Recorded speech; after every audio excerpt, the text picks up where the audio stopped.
show you how I grow all of my orchids in semi-hydro. I did a shorter video on this, which is linked right here if you want to check it out, where I transitioned a couple of seedlings. But today's goal is to show you everything I know about semi-hydro, why I grow in it, the pros and the cons, and what I've learned along the way. If you guys like this kind of video, don't forget to give it a thumbs up and subscribe to my channel for more orchid content. So, semi-hydro. Before jumping in, I just want to acknowledge Ray Barkalow. He came up with the grow method, and I'm going to be linking his website below, but you can check him out, and he's got a ton of detail, and I learned a tremendous amount from his website. So check out Ray Barkalow and check out those resources down below.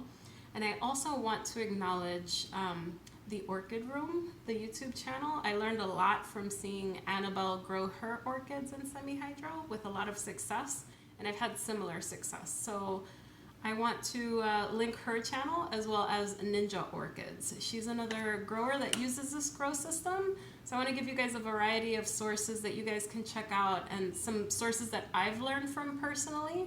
So do check them out, and let's get started. So what is semi-hydro? So semi-hydro is a grow system that uses Leca. Leca is lightweight expanded clay aggregate. They're basically little clay balls that you've seen me grow in, and it's an always moist system. So there's typically a pot. It could be like a deli container like this with holes in the bottom of the pot right here. So there's a constant water reservoir, and then the Leca here stays nice and moist. That's not to be confused with self-watering, which is different. It's very similar, but it is different in that self-watering has a water reservoir in a pot outside of the Leca. That does tend to hold a little more water, but we'll get into that shortly. So it's a growing system that uses Leca. It's always moist. It's using inorganic media that doesn't break down, which is in contrast to like bark or sphagnum moss, that sort of thing breaks down. So the good thing about semi-hydro is that your media is never gonna break down on you. You don't have to repot often, with some caveats that we'll get into. But it works really well because the Leca provides a lot of really good air gaps. So with the little spheres, there's a lot of air in between them for the roots to go in, and the orchids do their thing in the Leca, and they do really well. A lot of issues with the downfall of orchids is that there's not enough air in the mix. That's why you can't put orchids into soil or dirt or anything like that. And then you could always put, because it's an always moist system, you could use a much larger pot than you can if you were to grow organically. So as you guys know, if you grow in bark or sphagnum, that stuff needs to dry out or else it'll break down faster, and then you have to repot more. So you can use a bigger pot and then you won't have to repot as soon. So that's something to keep in mind. Now, in order to grow into semi-hydro, you have to transition your orchid in a way that the new roots are growing. So there's a transition period. You can't just take an orchid, pop it out of an organic setup and throw it into semi-hydro because the roots will die off. So it's best to make that transition when you have new root tips, or you're gonna set your orchid back.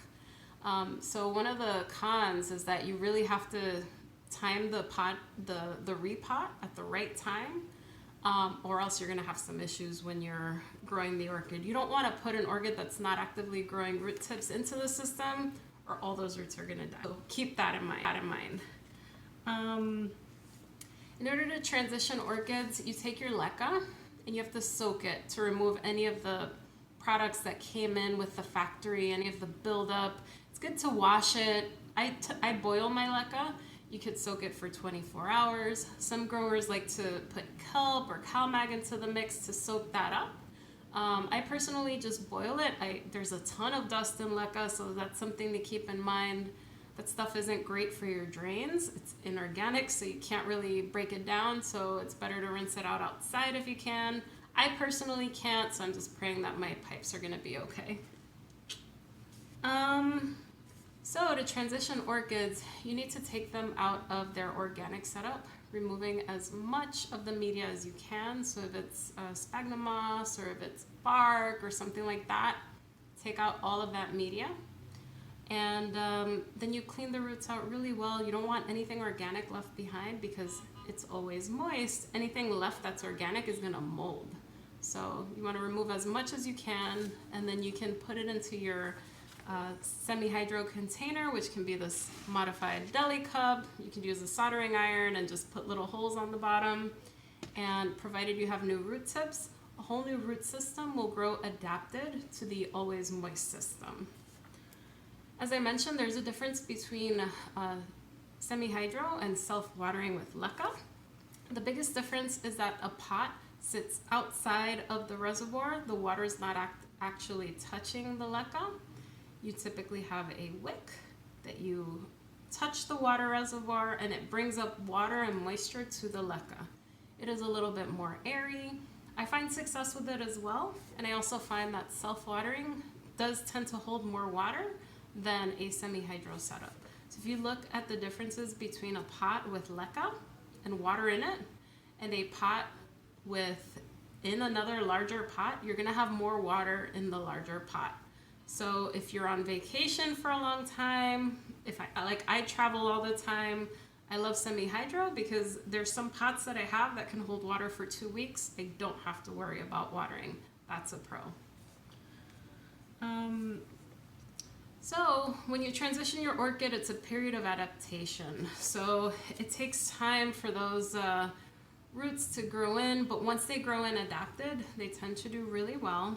You don't have to repot super often, with the exception of it getting extremely root bound. So I've had orchids that I grow in Leca that just take over the roots altogether, and they just completely, there's no air gaps anymore. So if you run out of air gaps, then you do have to repot because eventually those roots are gonna die because they're not getting any air. It's a pro and a con, so you don't have to repot as much, but when you do have to repot, it's kind of difficult to remove the Leca. So you really have to soak the Leca, make sure it's completely saturated. I've soaked Leca for 12 hours to get some of the Leca off of the roots, but there will be a little bit of damage to the roots. There's no way around it. So pro, you can go a long time without repotting. Con, when the roots fill the pot, it can be a challenging repot. It's less forgiving than bark. It's less forgiving than sphagnum moss. It's less forgiving than coconut husk. Let's talk about some pros. So you can't overwater, as I mentioned. The way that you do water is you pour water right over the Leca and let it flow out. So you fill the water to the top really quickly, and then all of the water will come out, and then it'll leave the pot nice and flush. So if you're watering with self-watering, it's similar thing, except the water reservoir is outside of the pot. You can use a water indicator or something like that to know how much water is in the pot, but you're pretty much just watering till that water reservoir is filled up, and you're not letting it touch the Leca usually. Another pro is that you're constantly feeding your orchids. So I grow all of my cattleyas in semi-hydro. If they're not in Leca right now, they're gonna be put into Leca at some point, but they're constantly taking up nutrients and they tend to do pretty well. So if you guys are growing organically, you know, when you feed maybe once a week or, you know, twice a week or whatever, it dries up and then you gotta feed again, then you gotta flush. Growing in semi-hydro, you're constantly feeding your orchid, which is fantastic. I feed my orchids at a rate of 300 parts per million when they're actively growing. And I also sometimes throw in a little bit of kelp, and that's the total dissolved solids that I include in the mix. So 300 parts per million of MSU fertilizer, or with the addition of kelp usually when it's growing. And then in the winter, I'll use maybe 100 parts per million on orchids that are actively growing, so I feed them much less. And then if they are more like, they shouldn't get fed, if they're not growing, I just give them straight up water. My tap water here is really good, 30 parts per million, so I don't have to worry too much about using RO water or anything like that, but that's a consideration. I do alter the pH of my water every now and then. It's better because your orchids are able to absorb more nutrition. So you want your pH to be generally closer to 6. 5.5 to 6.5 is generally fine. I will also link Rick L down below, who has done a fantastic job in the past about feeding orchids, and he makes a good point and says you should alternate the pH of your water, because at different pH levels, your orchid will be able to absorb different things. So if you water one week with 5.5 pH and another week with 6.5 pH, and the rest of the time at 6, they're kind of getting different nutrients. They're absorbing them at different levels. So that's something that you can experiment with and see how it works. I generally try to keep it around 6. I think flushing is very important for the grow system. If you let the pot dry, it's fine, but it's not recommended. I haven't had issues. I've had pots dry, but you do have to keep in mind that salts are evaporating into the leca, and it's making the that sort of thing isn't great for the roots. So that's why it's good to flush. It's best to water frequently.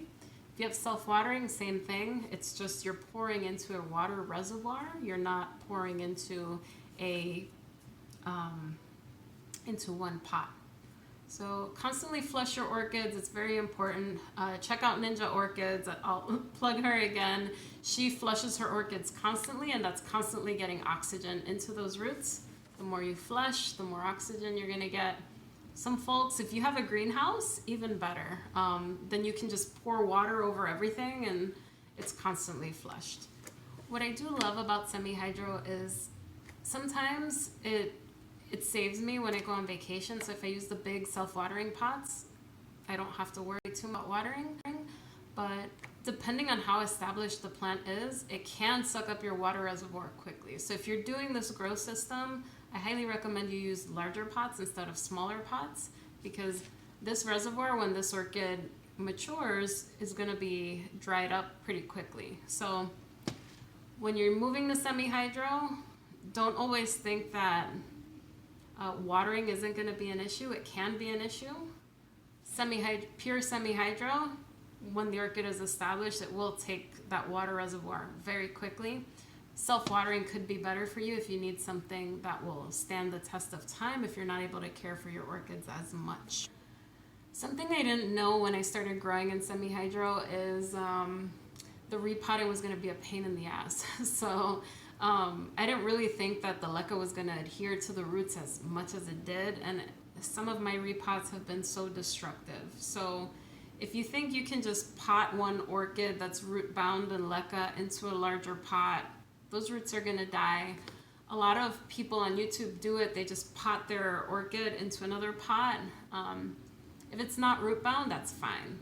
If it's completely root bound, I'll show you some of my repots. You're going to have a problem and those roots are going to die. So highly recommend that you just remember when you're growing in leca that the roots do need air.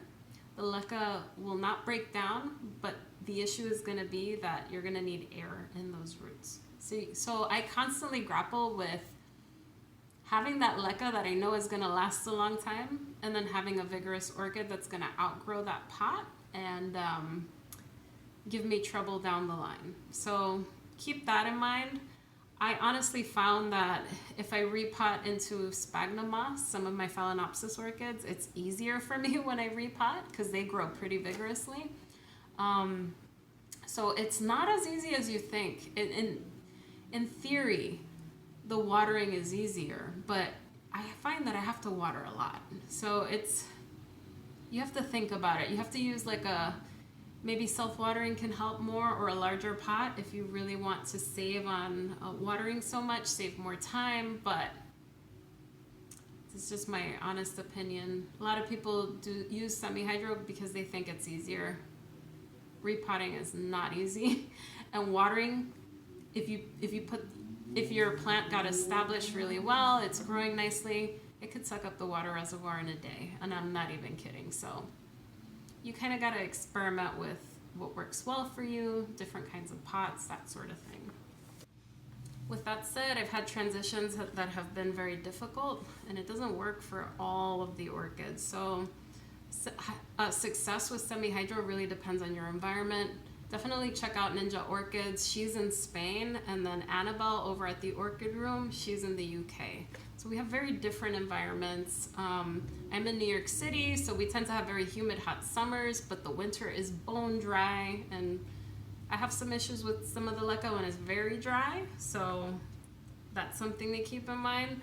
But when you're making that transition initially, it can be stressful to the orchids. So you really have to time it right. So I'd say that's a con, where you can't just seamlessly repot the orchid and expect it to just bounce immediately. It just needs a little time.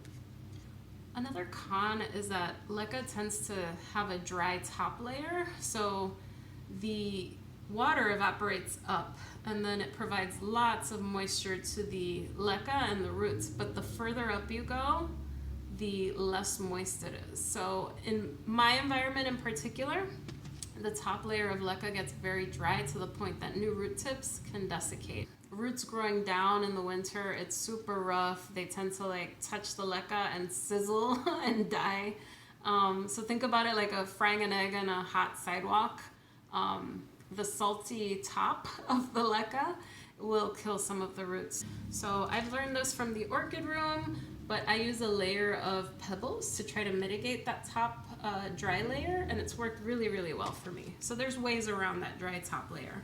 Some folks use sphagnum moss. I personally don't love sphagnum moss because it breaks down, and I'm looking for a system that I can grow and not have to repot for maybe 2 years, 3 years. But find what works for you, and you can incorporate it into your growing. Leca can be drying in some environments, so in the winter, I don't like to grow any deciduous orchids that you have to stop watering because it gets too dry. So that's something that I personally don't do. So I don't grow catasetums in Leca, or semi-hydro rather, just because I stopped giving them water. Some sources online say that water is just fine during the winter rest, but you shouldn't feed. Haven't used it yet, but that's something to keep in mind. Another thing to keep in mind is that Leca has a cooling effect. So the air can be 70 degrees, but the pot can be 65 degrees, for instance. So I don't grow my summer blooming phals in Leca. So that's something also to keep in mind. It can be a pro if you're growing a cool grower or a cold grower. That might be good for you, but you might need heat mats to keep everything warmer. So if you have hot growing orchids or warm growing orchids, that's something to keep in the back of your mind. I know someone who was growing a Phalaenopsis bellina, didn't have as much success, and I suspect it's because it's slightly cooling, and that 5 degrees can make a difference sometimes when you're growing in an orchid that wants hot conditions. Another con with semi-hydro is that it's not suitable for all orchids. So my Vandas, hit or miss. It works for some of them, doesn't work for some of them. You can definitely experiment with a couple of different orchids, but don't transition your whole collection yet. For me, it works for my Cattleyas really well, to the point that all of my Cattleyas are in semi-hydro, which is fantastic. Another con to keep in mind is that you might have algae buildup, because once the Leca is exposed to light, or anything clear is exposed to light, you tend to have that green buildup. I'll show you a couple of examples where the algae is pretty bad, but it won't harm your orchid. It just it's a little unsightly. I consider it a con, but it doesn't bother most people, and it won't have an effect on your orchids generally. If it gets out of hand, then that's a different story, but generally if you're repotting every few years, there's going to be algae on the outside of your pot, and that's totally fine. So the way that I grow my orchids in Leca is I feed them every single time that I'm watering. So if I have an orchid in semi-hydro, I can generally see where the water reservoir is. It's better to water the traditional way, where you fill the pot up to the top with water or nutrient solution and let it flush down. That will make sure that your orchid is getting lots of oxygen and any salt buildup is taken out. I don't have the resources for that, I've got a lot of orchids, so I top the reservoir up, and then once a month I flush my entire collection. It's a lot of work, so I can't do it every time. I do grow indoors, so it is kind of tough. I think that's it. I mean, that's everything that I wanted to cover with you guys. Let me know down in the comments if you have any questions. I have a ton of videos on self-watering and repotting orchids into this grow method. I found a ton of success with my cattleyas, my dendrobiums, and my complex phalaenopsis. I don't use this grow system for my summer blooming phalaenopsis because I don't like the cooling and they don't do as well. I just find that moss works better for them. And for Vandas, it's hit or miss. So you have to experiment to see if it works for you. Organic might work better for you. Semi-hydro, I found can be a little harder, but once you have an established plant, you're pretty good. If they like it, they're constantly being fed. I find that they grow really well, and over time, it's fine. But you're gonna find that some plants don't establish well. So I have my Cattleya valkyriana, for instance, in semi-hydro. We'll see how it does. Well, anyway, guys, thank you so much for watching. Let me know down in the comments if you have any questions, and I will catch you guys soon. Bye, everyone.